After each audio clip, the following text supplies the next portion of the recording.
Every time they're like putting the gun on my head and again saying that if you have any last wish, say it, you are about to die.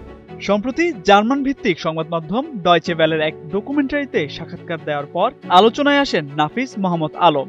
এরপর থেকেই কিছুটা নড়ে চড়ে বসে প্রশাসন, ঘেঁটে দেখে তার আদ্যপ্রান্ত। আর তখনই বেরিয়ে আসে চাঞ্চল্যকর কিছু তথ্য। সামনে আসে তার মাদক বিক্রির Facebook group syndicate international Dhaka, সেখান থেকেই দেওয়া হয় মাদকের হোম ডেলিভারি।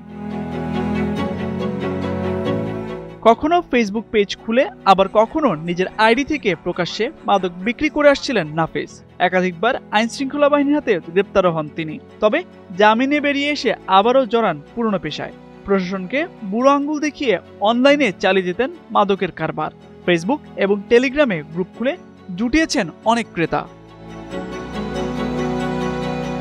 অনুসন্ধানে জানা যায়, নিজের সিন্ডিকেট গ্রুপের মাধ্যমে রাজধানীর গুলশান, বনানী, মহাখালী, উত্তরা, ধানমন্ডি, ফার্মগেট সহ রাজধানীর বিভিন্ন এলাকায় মদ ডেলিভারি দেন নাফিস। অন্যান্য এলাকার লোকজন এসব এলাকা থেকেই ডেলিভারি নিতেন। এছাড়া বিভিন্ন সময় ফেসবুক লাইভে এসে মাদকের বিষয়ে বর্ণনা করতেন নাফিস। সংশ্লিষ্ট সূত্র জানায়, নাফিসের টেলিগ্রাম গ্রুপে রয়েছে প্রায় 4000 সদস্য, যারা তার নিয়মিত ক্রেতা। সেখানে মদ নেয়ার আগে পুরো টাকা পরিশোধ করলেই কনফার্ম করা হতো অর্ডার, আর 5 দিনের মধ্যেই ক্রেতাদের কাছে ডেলিভারি পৌঁছে দিতেন তিনি। এছাড়া ফেসবুকে তিনি নিজেকে পরিচয় দিতেন বিচারপতির ছেলে হিসেবে। নিজেকে তরুণ ছাত্রনেতা হিসেবেও দাবি করেন তিনি। যুক্ত ছিলেন ছাত্রদলের নানা অ্যাক্টিভিটির সঙ্গে। সাধারণত মদ বিক্রির জন্য সনদের বিধান থাকলেও অনলাইনে যারা ব্যবসা করে তাদের কারোই সনদ নেই বলছে মাদকদ্রব্য নিয়ন্ত্রণ অধিদপ্তর। এছাড়া এই চক্রের সঙ্গে জড়িত অন্যান্য সদস্যদেরও আইনের আওতায় আনা হবে বলছে অধিদপ্তর। মাদকদ্রব্য নিয়ন্ত্রণ আইন 2018 এর বিধান অনুসারে অনলাইনে কিংবা অফলাইনে অ্যালকোহল বিক্রির কোনো প্রচেষ্টা, উদ্যোগ গ্রহণ, অর্থ বিনিয়োগ, কোনো ধরনের প্রতিষ্ঠান স্থাপন, পরিচালনা বা তার পৃষ্ঠপোষকতা করা কিংবা মিথ্যা ঘোষণাও যদি কেউ করে সেটা আইনত দণ্ডনীয়। আমরা ইতিমধ্যে অনলাইনে মদ বিক্রির সিন্ডিকেট সম্পর্কে তথ্য সংগ্রহ যাচাই করছি। কয়েকজনের বিরুদ্ধে আমরা আইনানুগ ব্যবস্থা নিয়েছি এবং বাকিদেরও অচিরেই আইনের আওতায় আনা হবে।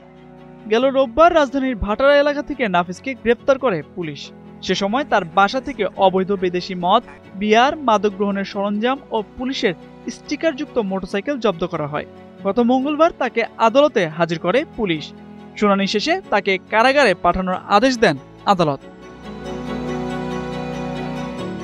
এর আগে 2021 সালের নভেম্বরে র্যাবের অভিযানে গ্রেপ্তার হয়েছিলেন তিনি। ওই সময় নাফিসের বাসা থেকে বিপুল পরিমাণ মাদক উদ্ধারের কথা জানিয়েছিল র্যাব। পরে নাফিসের বাবার প্রভাবে কারাগার থেকে বের হয়ে যান তিনি।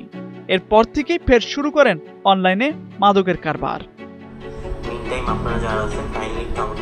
তামজিদ মির্জা, কালবেলা। কারণ অন্য একটা অ্যাকাউন্টে লাইভ করার কারণে আমি শিওর বুঝতে পারতেছি না যে অডিওটা কি ক্লিয়ার আছে বা আপনারা কি অডিওটা ক্লিয়ারলি শুনতে পারতেছেন।